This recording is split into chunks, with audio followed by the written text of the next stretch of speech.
Hello, good morning. എന്നോട് പറഞ്ഞ കാര്യം എന്താണെന്നറിയില്ലേ നിങ്ങൾ ചിന്തിക്കുന്നത്? 1 മിനിറ്റാണ്, അതിക്കുള്ള എടുക്കരുത്. ഓക്കെ, എൻ്റെ പേര് പ്രിൻസി ജോയി, സ്വദേശം അങ്കമല്ലിയാണ്. എൻ്റെ ഒരു മഹത്തായ ഇൻഡസ്ട്രി പരിചയപ്പെടുത്തിയത് പ്രിൻസിമേഡാണ്. ആർട്ടിസി റാങ്കിൽ പ്രവർത്തിക്കുന്ന പ്രിൻസിമേഡാണ്. എൻ്റെ കസിനാണ്, എൻ്റെ നൈബറാണ്, എൻ്റെ കളിക്കുട്ടിയേരിയാണ്, എല്ലാമാണ്.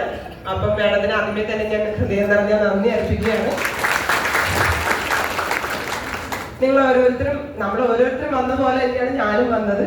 ഈ ഒരു ബിസിനസ് അവസരം ചെയ്യാൻ പറ്റുമെന്നോ ഒരു STC റാങ്കിലൂടെ കയറാൻ പറ്റുമെന്നോ ഒന്നും ചിന്തിച്ച് വന്നതല്ല. കോവിഡ് സമയത്ത് നമുക്ക് എല്ലാവർക്കും അറിവുണ്ട് അല്ലേ? എൻ്റെ മൈ പ്രൊഫഷൻ ടൈലറിംഗ് ആയിരുന്നു. ഇവിടെ ടൈലറിംഗ് മേഖലയിൽ വർക്ക് ചെയ്യുന്ന ആരെങ്കിലും ഉണ്ടോ?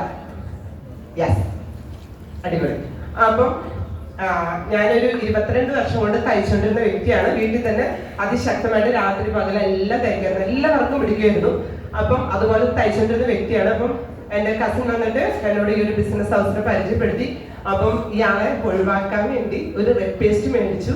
അതാണ് ഞാൻ ഈ ബിസിനസ് ചെയ്യാൻ കാരണം. എൻ്റെ മോൾക്ക് പല്ലുവേദനയായിരുന്നു.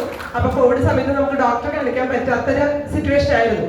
ആ സമയത്ത് മാഡത്തിനോട് എങ്ങനെയാ വീട്ടിൽ നിന്ന് ഇറങ്ങി പോകാൻ പറയുന്നതെന്ന് വിചാരിച്ചിട്ട് മാത്രം അത്ര ചെയ്തുള്ളൂ, ഒരു തെറ്റ് ചെയ്തുള്ളൂ. ഒരു റെഡ് പേസ്റ്റ് മേടിച്ചു. അതിനുശേഷം ആളൊരു മാസം കഴിഞ്ഞ്, ആള് പത്തനംതിട്ടയായിരുന്നു, ഹസ്ബൻഡിന് ജോലി സംബന്ധമായിട്ട് അവിടെയായിരുന്നു. അതിനുശേഷം ഒരു മാസം കഴിഞ്ഞ് പിന്നെയും വന്നു. നാട്ടിൽ വന്നപ്പോൾ എൻ്റെ അടുത്ത് വന്നു, മാഡം നമുക്ക് ബിസിനസ് ചെയ്യണ്ടെന്ന് പറഞ്ഞു വന്നു. അന്നും ഞാനൊരു ചാമ്പി തൈലം വാങ്ങിച്ചു. അതെന്റെ ഹസ്ബൻഡിന് ഷോൾഡർ പെയിൻ ആയിരുന്നു. അപ്പൊ ആൾക്ക് അത് ഉപയോഗിക്കാമല്ലോ എന്ന് വിചാരിച്ചിട്ട് അന്നും തിരിച്ചുവിട്ട വ്യക്തിയാണ്. അതിനുശേഷം ഈ രണ്ട് പ്രൊഡക്റ്റ് ഉപയോഗിച്ച റിസൾട്ട് കൊണ്ടാണ് ഈ ബിസിനസ് അവസരം അതിശക്തമായിട്ട് ചെയ്തു കൊടുക്കുന്നത്. അപ്പം അറിവ് നമുക്ക് എല്ലാവർക്കും ഉണ്ട്, തിരിച്ചറിവാണില്ലാത്തതെന്ന് ഞാൻ പറഞ്ഞു. അപ്പം ഭയങ്കര തിരക്കാണ്, എനിക്ക് രാത്രി പകലൊക്കെ തയ്ക്കാനുണ്ട്, കല്യാണമാണ്. ഇപ്പം ഇവിടെയുള്ള വ്യക്തികളൊക്കെ പറയുന്നുണ്ടായിരിക്കും അല്ലെ, എനിക്ക് അവരുടെ കൊടുക്കാനുണ്ട്. ഞാൻ പറഞ്ഞ വ്യക്തിയാണ് തുടക്ക സമയത്ത്, എനിക്ക് കല്യാണത്തിന് തയ്ക്കാനുണ്ട്, ആദ്യപരത്തിന് തയ്ക്കാനുണ്ട്, ഇങ്ങനെ ഒരുപാട് എക്സ്ക്യൂസ് ഞാൻ പറഞ്ഞിട്ടുണ്ട്.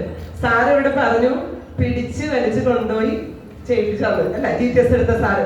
അതുപോലെ തന്നെ എന്നെ ഒരു RTPക്ക് മാഡം വന്നിരുന്ന് തലേദിവസം വന്ന് സെറ്റാക്കി. ആലപ്പുഴയാണ് RTP. അപ്പൊ എനിക്ക് അന്നൊക്കെ ഭയങ്കര ദൂരമായിരുന്നു ആലപ്പുഴയോ ഞാനോ 2 ദിവസം RTPയോ നടക്കുന്ന കാര്യമല്ല. ഇത് പറഞ്ഞ് ഒഴിവായി. അതിനുശേഷം രാവിലെ മാഡം വന്നു, എന്നെ കുളിപ്പിച്ചൊരുക്കി എടുത്തോണ്ട് പോയത് കൊണ്ടാണ് ഇന്ന് ഞാൻ ഈ ബിസിനസ് ഇൻഡസ്ട്രിയുടെ വലിപ്പം മനസ്സിലാക്കിയിട്ടാണ് ഇന്ന് ഈ ഒരു ബിസിനസ് അവസരം ചെയ്യുന്നത്. തിരിച്ചറിവ് ഉണ്ടായത് ഇങ്ങനെയാണ്. കോവിഡ് വന്നപ്പോൾ നമ്മുടെ തിരക്കെല്ലാം തീർന്നു. തയ്ക്കുന്ന ആൾക്കാർക്ക് ഒരു മേഖലയും ഉണ്ടായില്ല അല്ലെ, 0 ആയി. അപ്പം ഒരാഴ്ചയിൽ അന്ന് ഞാൻ ആ ഒരു പ്രോഗ്രാമിന് പോയപ്പോൾ ഒരുപാട് വരുമാനം കിട്ടുന്ന മേഖലയൊക്കെ ഒരുപാട് ലീഡേഴ്സ് ഇവിടെ അവതരിപ്പിച്ചു. അപ്പൊ എനിക്ക് ആഴ്ചയിൽ ഒരു 1000 രൂപ കിട്ടിയാലായി എന്ന് വിചാരിച്ചിറങ്ങിയ അവസരമാണ്. ഇന്ന് എനിക്ക് ആഴ്ചയിൽ 24,000 രൂപയൊക്കെ വാങ്ങിക്കാൻ എനിക്ക് സാധിച്ചിട്ടുണ്ട്.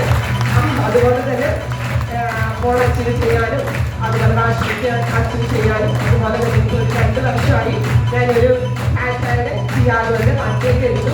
അപ്പൊ അതുപോലെ എനിക്ക് ഞാൻ മാഡത്തിനോട് പറഞ്ഞ ഒറ്റ കാര്യമുള്ളൂ, ഞാനിത് ആരോട് പോയി പറയാനാണ്?